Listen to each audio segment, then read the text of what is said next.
ఫిబ్రవరి 2వ తేదీ వార్తా విశ్లేషణకి స్వాగతం. రిటైర్డ్ ఐపీఎస్ అధికారి ఏబి వెంకటేశ్వరరావుని పోలీస్ హౌసింగ్ కార్పొరేషన్ చైర్మన్గా చంద్రబాబు నాయుడు ప్రభుత్వం నియమించింది. ఈ పదవి ఆయన స్థాయికి తగనిదని, కంటి తుడుపుగా ఈ పదవిని ఇచ్చారని వెంటనే విమర్శలు వెలువెత్తినాయి. ఈ అంశాన్ని మరింత లోతుగా వివరిస్తా. ఏబీవీ రావుకి పదవిని ఇచ్చిన నేపథ్యంలో సీఎంగా జగన్ తన రెడ్డి కులానికి ఎక్కువ పదవులను ఇచ్చారా, ముఖ్యమంత్రిగా చంద్రబాబు నాయుడు తన కమ్మ కులానికి ఎక్కువ పదవులను కట్టబెట్టారా అనే అంశం మీద ఒక కంపారిటివ్ అనాలిసిస్ని అందిస్తాను. Stay tuned.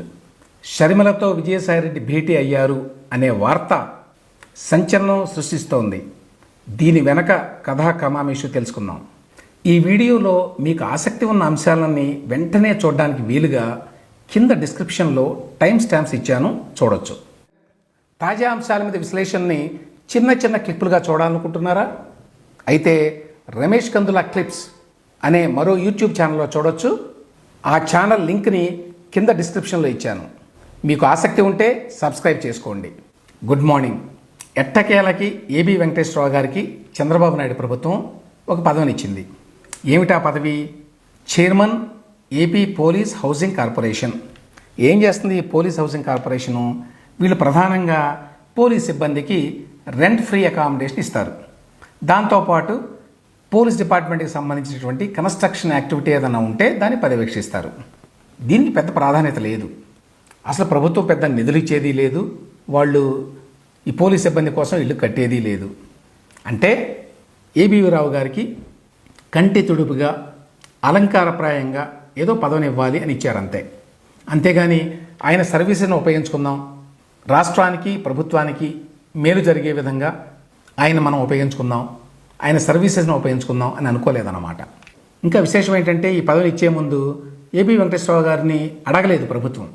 ప్రభుత్వం నుంచి ఎవ్వరూ కూడా సౌండ్ చేయలేదు, ఇదిగో ఈ పదవిని ఇద్దాం అనుకుంటున్నాం, మీరేమనుకుంటున్నారు అని.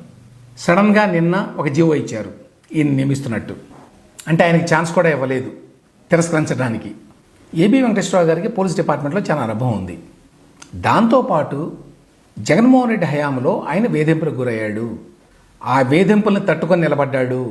జగన్మోహన్ రెడ్డి ప్రభుత్వం మీద ఎదురొడ్డి పోరాడాడు అనే కారణం చేత రాష్ట్ర వ్యాప్తంగా ఆయనకు ఒక ఇమేజ్ వచ్చింది, ఒక గుర్తింపు వచ్చింది.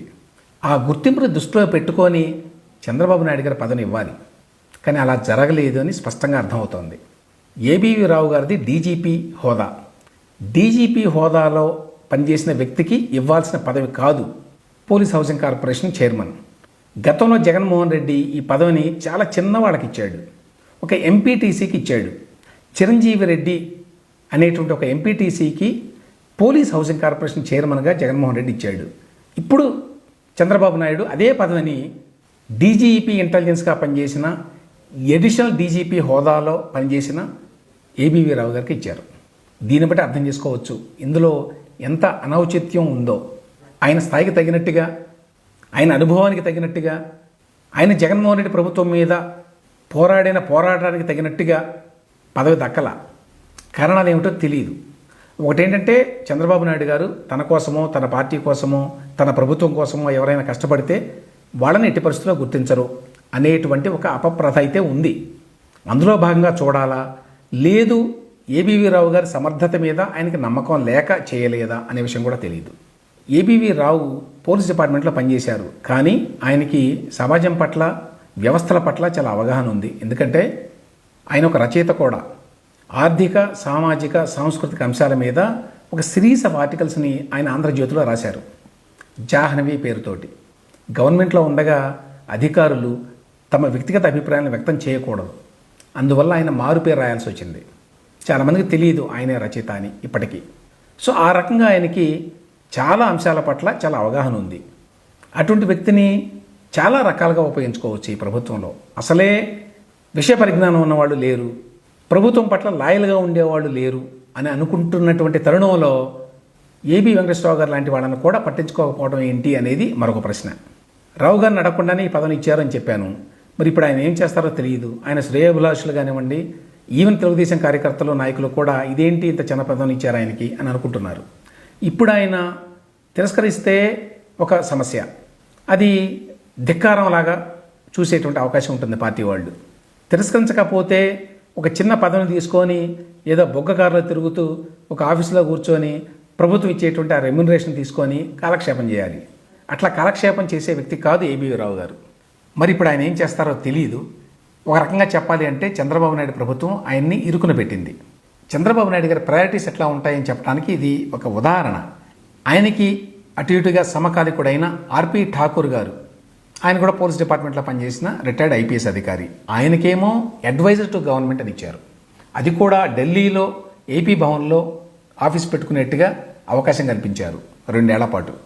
ఆయన కంటే ఎక్కువగా తెలుగుదేశం ప్రభుత్వానికి సేవ చేసినటువంటి ఏబీవీ రావుకి అటువంటి పదవిని ఇవ్వాల, అటువంటి గౌరవనీయమైన పదవిని ఇవ్వాల. ఠాకూర్ గారు 2021లో రిటైర్ అయ్యారు. అంటే 2 సంవత్సరాల పాటు జగన్మోహన్ రెడ్డి ప్రభుత్వంలో పనిచేశారు. అప్పుడు కూడా ఆయన పెద్ద వేధింపులకి ఏమీ గురి కాల.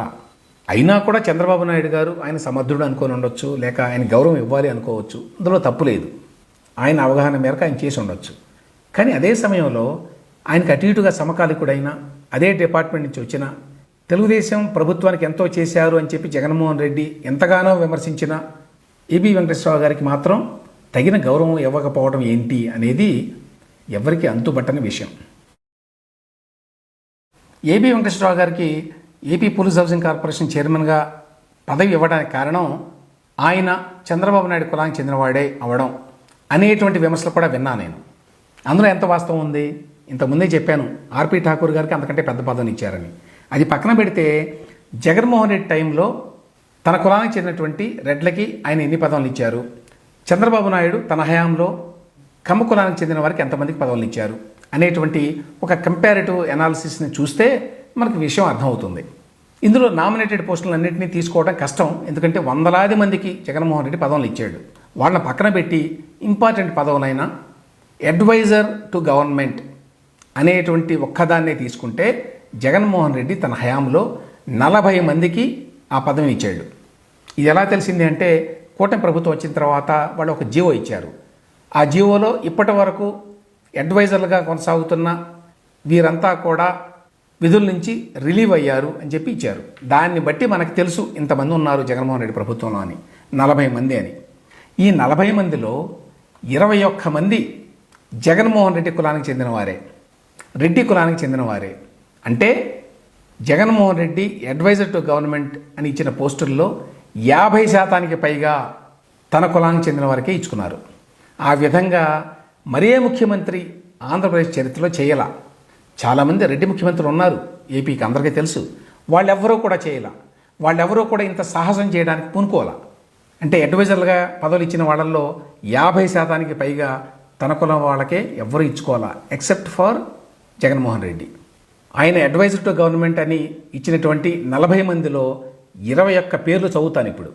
అజయ్ కల్లం, సజ్జల రామకృష్ణారెడ్డి, ఎం జ్ఞానేందర్ రెడ్డి, ఎన్ చంద్రశేఖర్ రెడ్డి, మేడపాటి వెంకటరెడ్డి, చల్లా Madhusudan Reddy, Gadi Sridhar Reddy, N Govinda Reddy, VN Bharath Reddy, J Vidyasagar Reddy, Pathuri Seshi Reddy, BVR Mohan Reddy, Chennuru Chandrasekhar Reddy, Battula Brahmananda Reddy, I Tirupal Reddy, Putta Sivaprasad Reddy, Aluru Samsiva Reddy, Pothireddy Nagarjuna Reddy, Naramalli Padmaja Reddy, Gangula Prabhakar Reddy, R Dhananjaya Reddy. 40 మందిలో 21 మంది వీరే. అదే చంద్రబాబు నాయుడు ఎంతమందికి ఇచ్చాడు? ఆయన ప్రభుత్వం వచ్చి 7 నెలలు అయింది.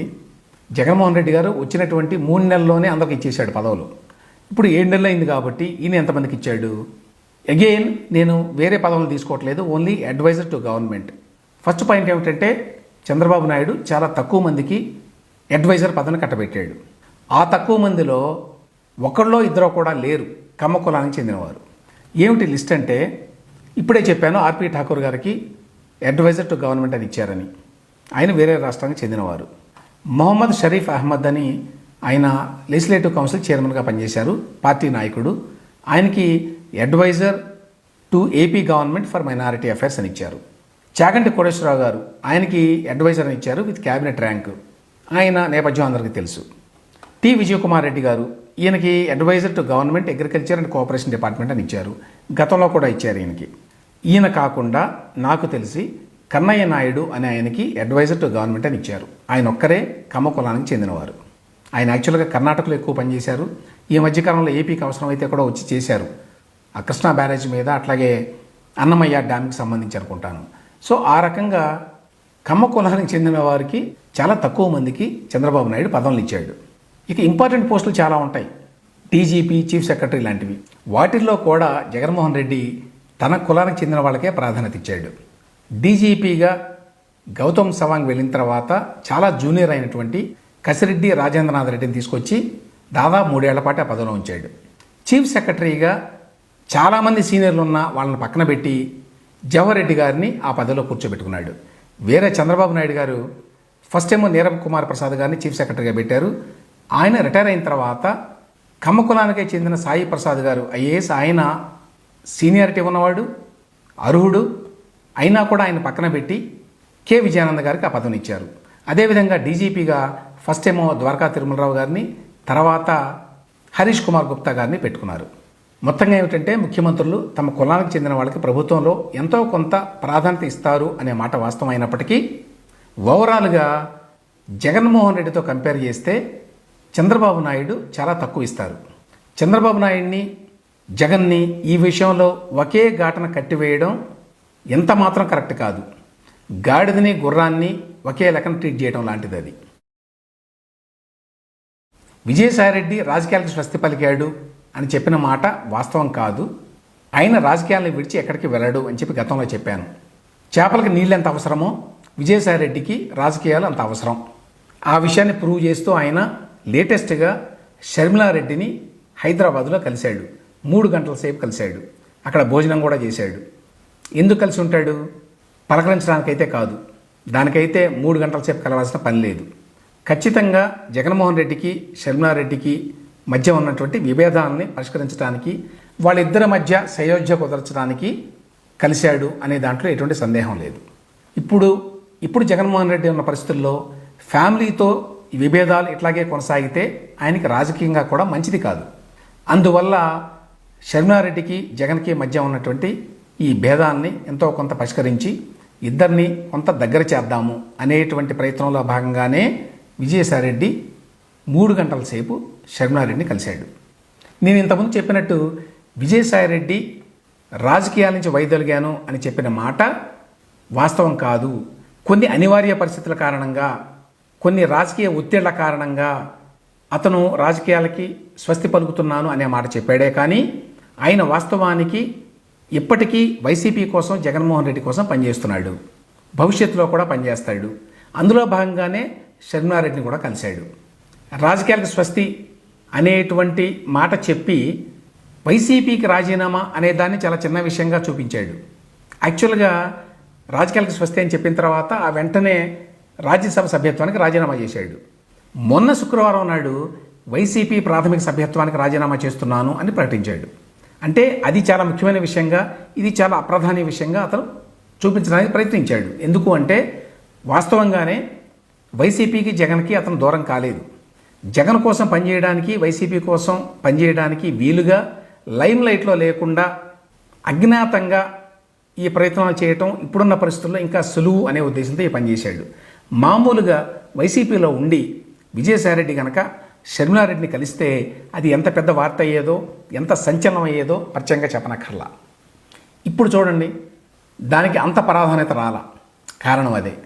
సో ఈ విధంగా లైమ్ లైట్లో లేకుండా ఉంటే చాలా పనులు చేసుకోవచ్చు, జగన్మోహన్ రెడ్డికి, వైసీపీకి మేలు చేయొచ్చు అనే ఉద్దేశంతో రాజకీయాలకు దూరం అని చెప్పాడు. కానీ విజయసాయిరెడ్డి వాస్తవంగా రాజకీయాలకు దూరం కాదు అని చెప్పడానికి షర్మిలారెడ్డితో ఈ మీటింగు తాజా ఉదాహరణ. ఇవి వాటి వార్తలు, వాటి విశ్లేషణ. మళ్ళీ రేపు ఇదే సమయానికి కలుసుకుందాం.